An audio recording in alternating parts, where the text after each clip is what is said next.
Bienaventurada la que ha creído. Esta es la segunda charla de ese cursillo sobre María que hemos titulado Hablemos de María, ¿no? Es la segunda. La anterior, la primera charla, tuvo como título Llena de gracia. Y esta segunda reflexión tiene como título Bienaventurada la que ha creído. Es decir, que vamos a hablar de la fe de María en esta oportunidad, la fe de María. Ojalá seamos capaces, ¿no?, de sacar muchas enseñanzas y aplicaciones prácticas, ¿no?, para nuestra vida. Como ya dije al iniciar esta serie de Hablemos de María, me sirvo fundamentalmente de un libro de Reinero Cantalamessa que tiene como título María, espejo de la Iglesia. Y decíamos en la introducción que María es una carta que Dios ha escrito al mundo, a cada uno de nosotros. Ella es la carta, ¿no?, para mostrarnos el camino de la santidad. Entonces, obviamente, vamos a seguir leyendo con atención esa carta, como es obvio, ¿no? ¿Dónde está la grandeza de María en su acto de fe? Eso es lo que yo hoy quisiera subrayar en esta charla. Bienaventurada la que ha creído. La grandeza de María está en su acto de fe. ¿Cómo es posible que ella sea la persona más invocada en la historia? Desde ahora me llamarán bienaventurada todas las generaciones, y ciertamente así es. Hoy mismo, habrá habido millones de personas que han dicho Dios te salve María, llena eres. No habrá nadie más invocado hoy que ella en todo el mundo, ¿no? Esa profecía, desde ahora me llamarán bienaventurada todas las generaciones, se cumple cada vez que rezamos el rosario, o que decimos un Ave María.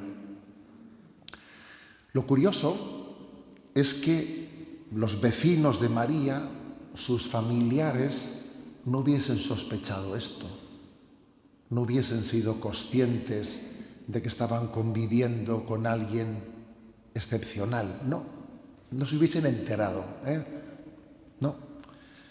no hubiesen sospechado que estaban junto a la persona que iba a ser más invocada en la historia. Lo increíble es que la grandeza de María convive con la más absoluta sencillez y sobriedad.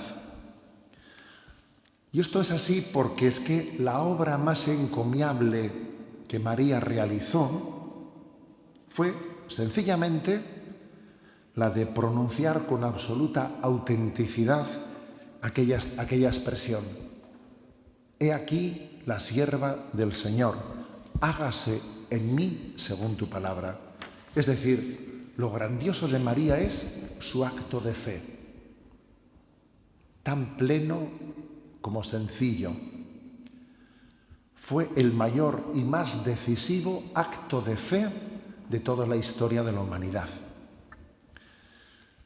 De hecho, cuando Isabel se encuentra con María, ¿no?, en la visitación, esto es lo que le dice: dichosa tú que has creído. La ensalza por ello. Esa fe es la clave que hace que la maternidad de María no sea solamente física, sino espiritual, tal y como San Agustín dice, ¿no? Hay un texto de San Agustín que ha sido muy potente, ¿no?, a lo largo de los siglos en la Mariología. San Agustín dice: la Virgen concibió creyendo, de modo que concibió a Cristo antes en su corazón que en su seno. Este acto de fe de María es la cúspide y el modelo de la actitud de todo creyente. Todos estamos llamados a tener una fe en Dios como la tuvo María. Es la verdadera religiosidad el que alguien delante de Dios diga: hágase la voluntad de Dios, le doy fe. Fijaros hasta qué punto ella es, ¿no?, pues el modelo de la verdadera religiosidad que hay un padre del siglo III, que se llama Orígenes, que describe en qué consiste esta actitud que tanto ensalzamos en María. Dice: aquí estoy, soy una tablilla encerada. Escriba el escritor lo que quiera, haga de mí aquello que el Señor quiera. Una tablilla encerada, en aquel tiempo escribían pues, con una cera en la que se escribía. Es decir, diríamos hoy en día, soy un papel en blanco, que Dios escriba. Lo diríamos con nuestro tiempo, ¿no? María es un papel en blanco que le dice a Dios: a ver, Señor, escribe. Es cierto que María le hizo una pregunta al ángel: ¿cómo será eso? Pues no conozco varón. Pero estaríamos muy equivocados si interpretásemos que esa pregunta es un signo de duda. Nada que ver la pregunta de María con la de Zacarías. Esa pregunta de Zacarías por la que fue castigado quedándose mudo. La pregunta de Zacarías era muy distinta. ¿Cómo puedo estar seguro de esto?, dice Zacarías. Él duda del anuncio que ha recibido de que Isabel pueda quedar encinta. No se lo cree. María, sin embargo, cuando dice: ¿cómo será eso? Pues no conozco varón, ella no pide una explicación para comprender, sino para saber cómo cumplir la voluntad de Dios. Su pregunta se refiere a cómo deberá de comportarse ella, qué tendrá que hacer, dado que no conoce a varón. Por cierto, ¿no? María nos está enseñando con esto que la verdadera religiosidad no es la que pretende conocer a toda costa la voluntad de Dios, que es un misterio que se te escapa, ¿no? Sino la que pide luz para llevar la voluntad de Dios a efecto. ¿Qué tengo que hacer para llevar a efecto la voluntad de Dios? Para cumplirla, para vivirla. En definitiva, el fiat, el hágase de Dios que pronuncia María es pleno y sin condiciones. Y es importante que aprendamos a admirarlo y que aprendamos de ese acto de fe, de ese sí de María. El sí de María está llamado a representar a toda la humanidad que acoge la voluntad de Dios. Es el amén de Dios, de la creación a Dios. Es un sí reparador de la negativa de Eva. María dijo: hágame. Y María dice: hágase. En el fondo está la diferencia, ¿eh? Nuestro pecado es un hágame. Yo quiero las cosas a mi manera, según mis planes. Así, esa es nuestra pelea, ¿no? La pelea que tenemos con acoger la voluntad de Dios, porque tengo mis planes, tengo mis ideas, tengo mis proyectos. Eva dice: hágame. María dice: hágase, que sea lo que Dios quiera, ¿no? Por ello, a María le llamamos la madre de todos los creyentes. Se puede decir, ¿no?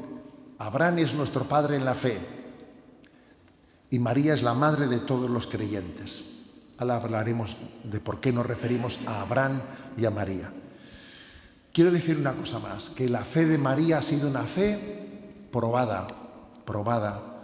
Dios no oculta las dificultades cuando nos pide que le sigamos. Dios nunca engaña, al contrario del tentador, que todo te lo pone bonito por delante. El mismo Jesús dice: el que quiera seguirme, que se niegue a sí mismo, que cargue con su cruz y me siga. Él no oculta las dificultades. Y con María pasa algo por el estilo, porque el anciano Simeón le profetiza: y a ti una espada te traspasará el alma. Y de hecho, Tras la anunciación, María tuvo que experimentar la prueba de la fe en su soledad, porque María vive en soledad. Ese anuncio que ella ha recibido, ¿a quién se lo va a explicar? ¿Quién le va a creer que ella va a conceder por obra del Espíritu Santo? Ella creyó en total soledad. Es una fe que está siendo probada. Creyó plenamente, no demoró su decisión.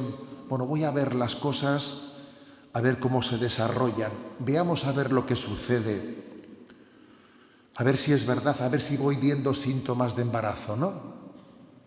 A ver cómo se desarrollan las cosas. No, María no procede así, hace un acto de fe pleno. Esa es la grandeza de María. De hecho, esto puede explicar por qué se puso inmediatamente en camino hacia la montaña en el mismo momento en que recibe la anunciación. Porque ¿cómo se iba a poner a dar explicaciones a nadie? Cree en su soledad y se pone en camino, sin haber hablado con nadie. Y se lleva la sorpresa de que al encontrarse con Isabel, ella había recibido la luz de Dios, Isabel, para reconocer que ese embarazo que traía María era por obra de Dios. Un matiz importante, ¿no?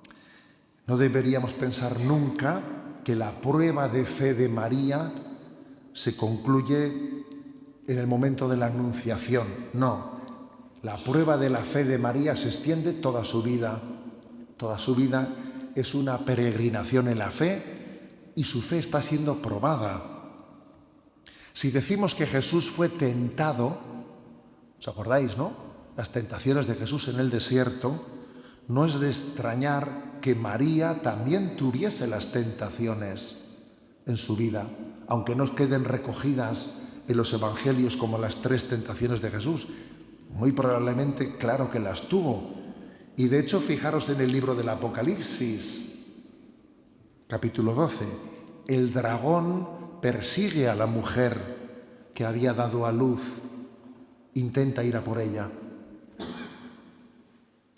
Y de hecho dice el texto del Apocalipsis que se le entregó a la mujer 2 alas para que escapase de ese dragón, que por cierto, una de las sorpresas que me he llevado yo, pues recientemente, ¿no?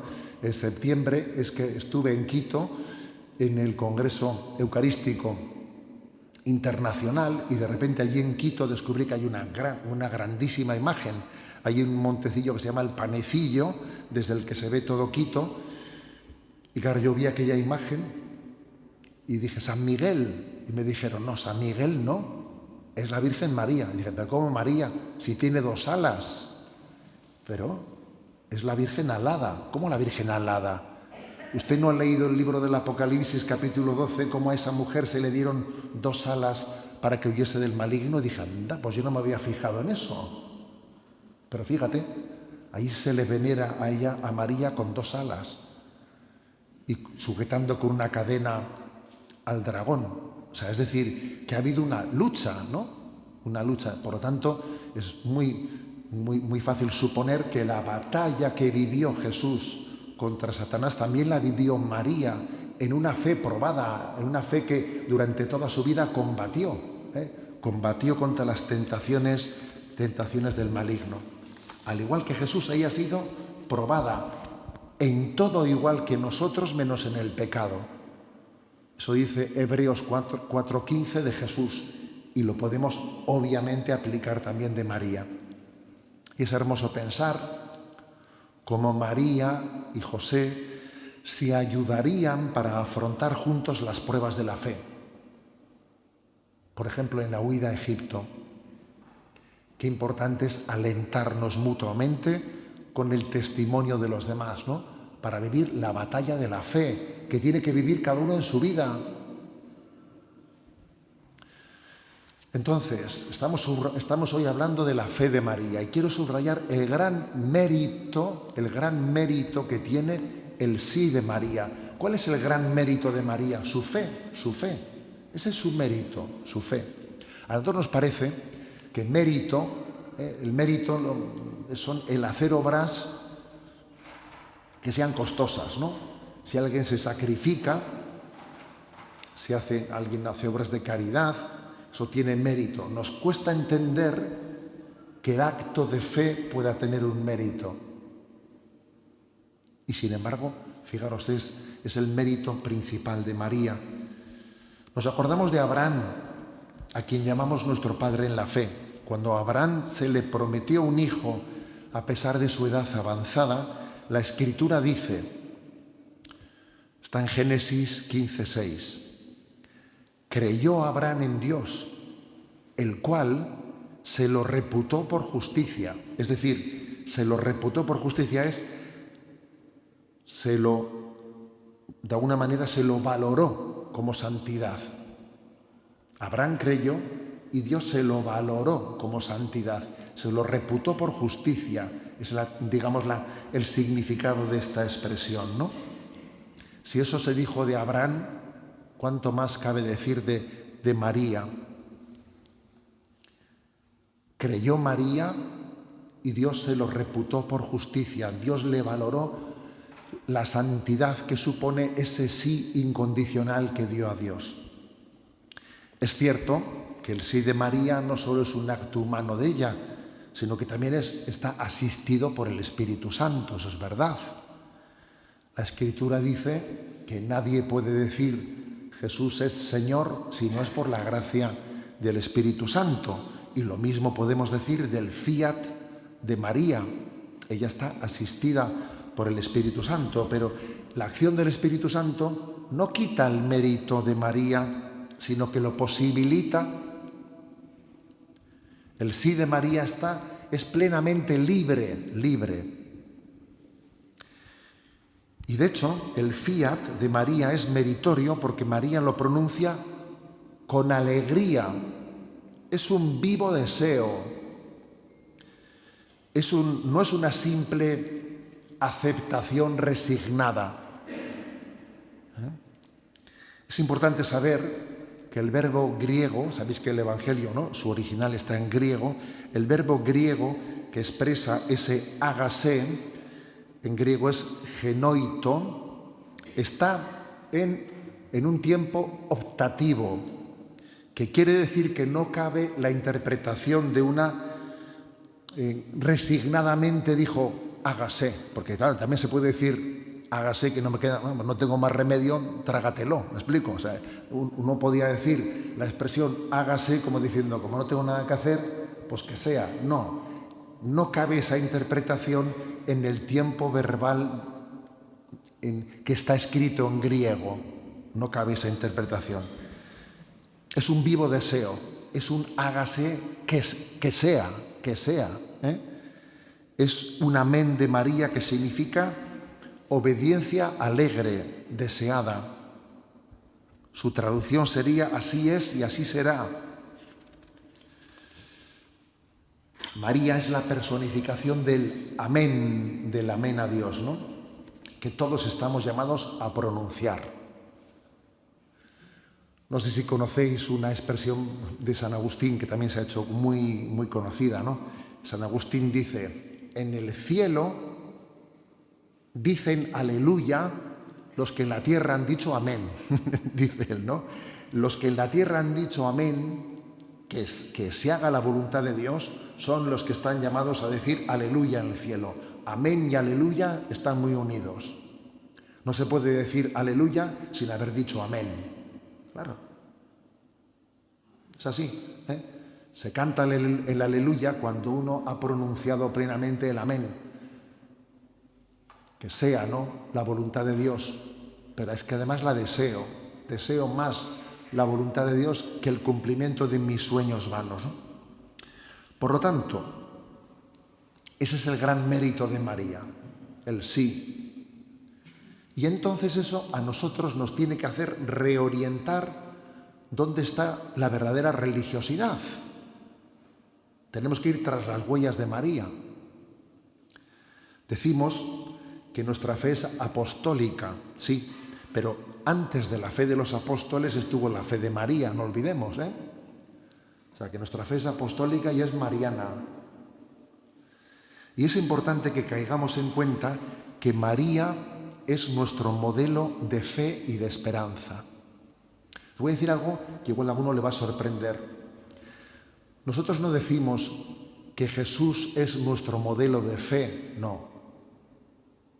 Jesús es nuestro modelo de caridad, pero Jesús no es nuestro modelo de fe o de esperanza. No, hombre, no. Jesús no tiene fe. Jesús es una persona divina. Por lo tanto, la relación que Él tiene con el Padre no es de fe. A ver, en ese sentido Jesús no es modelo de fe, María es modelo de fe. Esto es interesante, que caigamos en cuenta, ¿no? La fe es una relación entre Dios y el hombre, y Jesús es una persona divina, no solo es hombre, es persona divina. Por ello, no se puede hablar propiamente de fe y de esperanza en Jesús, de no ser que utilicemos la palabra fe o esperanza en un sentido más analógico, ¿no? Como la confianza en el Padre. Bien, en ese sentido se podría entender, pero no en el sentido propio de la palabra fe. Por ello es tan importante que invoquemos a María como nuestro modelo de fe y de esperanza. Intentamos guiarnos por ella en la fe. Seguimos las huellas de María cuando hacemos un acto de fe y de esperanza. Ella nos enseña la importancia de la fe. No hay gracia si no se encuentra una fe que la acoja. Nos salvamos por la gracia de Dios, claro, pero hace falta una fe que la acoja.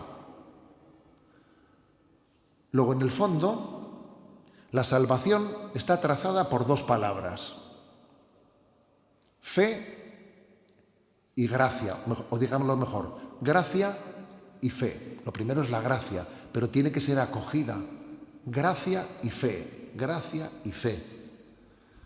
Al igual que la lluvia necesita tierra que la acoja, la gracia de Dios necesita una fe que la acoja, ¿no? Son como los dos pies para caminar. Gracia y fe, gracia y fe. Las dos alas que necesitamos para volar. Por eso, por cierto, las dos primeras charlas de este cursillo que estamos dando, Hablemos de María, la primera fue llena de gracia y la segunda es bienaventurada la que ha creído, o sea, gracia y fe. Es que es como el resumen de la vida cristiana, ¿no? Entonces, tras las huellas de María, pues estamos llamados a creer nosotros. Estamos llamados a decirle a Dios con las mismas palabras de María: aquí estoy, soy tu siervo, hágase en mí según tu palabra. Digo amén a tu proyecto, a tu voluntad. Te cedo la iniciativa de mi vida. Lleva tú las riendas de mi vida. Eso es el acto de fe. Nuestro sí, nuestro amén, nuestro fiat, nuestro creo es clave para que el plan de Dios no se frustre. De hecho, la historia de la salvación es como una concatenación de síes, de fiat. El primer fiat es cuando Dios dijo, hágase, y el mundo fue. El segundo es cuando María dice la encarnación, hágase, y Dios viene al mundo. El tercero es cuando Jesús en Getsemaní dijo, que no se haga mi voluntad sino la tuya, y es acoger también la cruz, la redención. Y el cuarto, ¿cuál es? El primero en la creación, hágase. El segundo el de la encarnación, el tercero el de Getsemaní. ¿Y el cuarto cuál es? El cuarto es el nuestro. Cuando en el Padre Nuestro decimos, hágase. O sea, cada vez que rezamos el Padre Nuestro, estamos llamados a pronunciar nuestro hágase tu voluntad en la tierra como en el cielo. Lo que María dijo en la encarnación, nosotros lo estamos verbalizando en la oración del Padre Nuestro. Estamos pronunciando el hágase. Por eso es tan importante rezar bien el Padre Nuestro, ¿no? El Padre Nuestro es como acoger tú lo que es la esencia de la religiosidad que María nos ha enseñado a tener. Tengamos en cuenta que hay una gran diferencia entre el amén pagano y el amén cristiano. El amén pagano, a lo sumo, subraya que el hombre está llamado a aceptar su destino. Es inútil que te rebeles frente al destino de Dios. Todo está escrito. Agacha la cabeza y trágalo. Ese sería el amén pagano. Pero el amén cristiano es abandonarse confiadamente en las manos de un Padre que sé que me quiere. El amén cristiano es la oración, la famosa oración de San Carlos de Foucault. La recordamos. Padre, me pongo en tus manos. Haz de mí lo que quieras. Lo que hagas de mí te lo agradezco. Estoy dispuesto a todo. Lo acepto todo con tal de que tu voluntad se haga en mí y en todas tus criaturas. No deseo nada más, Dios mío. Pongo mi vida en tus manos. Te la doy, Dios mío, con todo el amor de mi corazón, porque te amo y porque para mí amarte es darme, entregarme en tus manos sin medida, con infinita confianza, porque tú eres mi Padre. Eso es lo que María nos enseñó a hacer y es lo que Jesús nos entregó en la oración del Padre Nuestro. Es tan importante para que nuestra religiosidad sea verdadera que pronunciemos ese decir, Señor, que confío en ti, que digo amén a tu voluntad, a tu proyecto, que soy un papel en blanco, escribe tú. Es tan importante. Sin eso, en esta vida, fijaros bien, uno puede hacer muchas cosas por amor propio, por buscarse a sí mismo, por sentirse realizado. A ver, pero en el fondo no son salvíficas. No lo son, porque no está realizando el acto de confianza en Dios, de abandonarse a Dios. Se está buscando a sí mismo en las cosas que hace.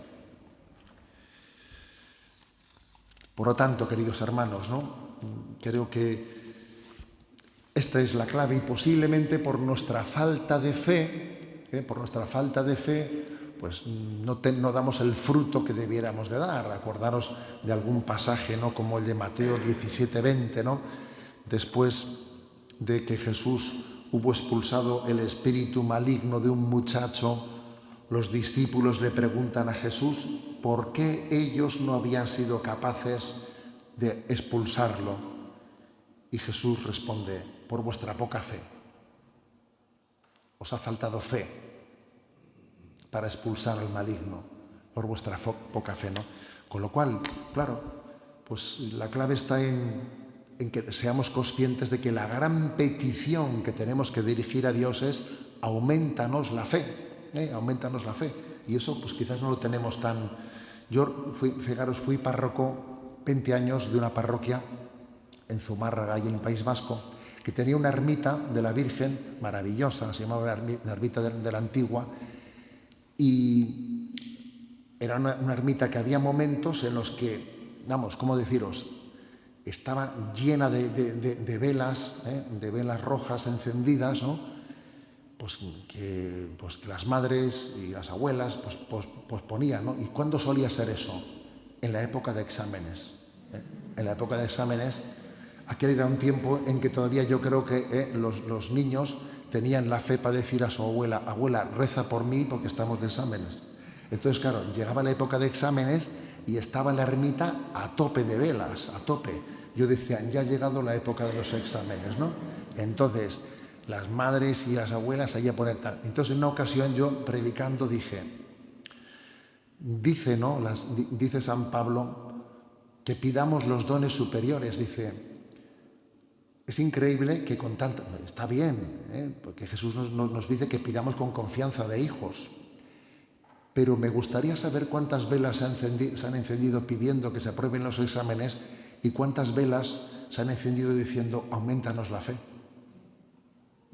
Vamos a ver, Entonces quizás el no caer en cuenta de cuál es el don superior y donde verdaderamente nos la jugamos, porque donde nos la jugamos es en nuestra fe y en nuestra esperanza, de que yo acoja la salvación de Dios, ahí nos la jugamos, ¿no?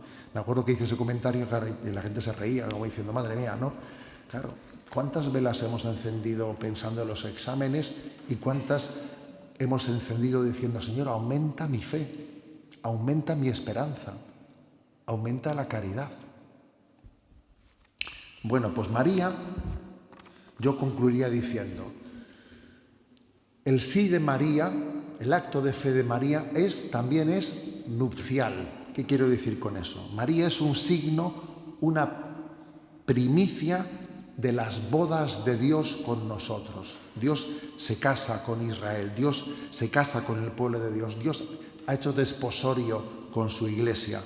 Dice Oseas 2:22, te desposaré conmigo para siempre, te desposaré conmigo en fidelidad. Y cuando alguien se desposa, ¿qué se suele hacer? Se le pone un anillo, ¿no? ¿Y ese anillo quién es? Es María. La fe de María es como el anillo nupcial de estas bodas de Dios con nosotros. Dios se desposa con nosotros, pero para que ese desposorio quede con un signo, te pone el anillo, y es el anillo de María, porque ella está custodiando esa alianza de desposorio de Dios con nosotros, ¿no? Entonces en María tenemos que ver el anillo que Dios nos entregó, para diciendo, esta alianza de amor que hago con vosotros tiene este signo, tiene esta alianza, ¿no?, hecha en María. Por eso le decimos, ¿no?, a nuestra madre, que es la madre del sí, que custodie nuestra fe, que sea madre de nuestra fe, ¿no?, que nos ayude a crecer en la fe, en la esperanza y en la caridad.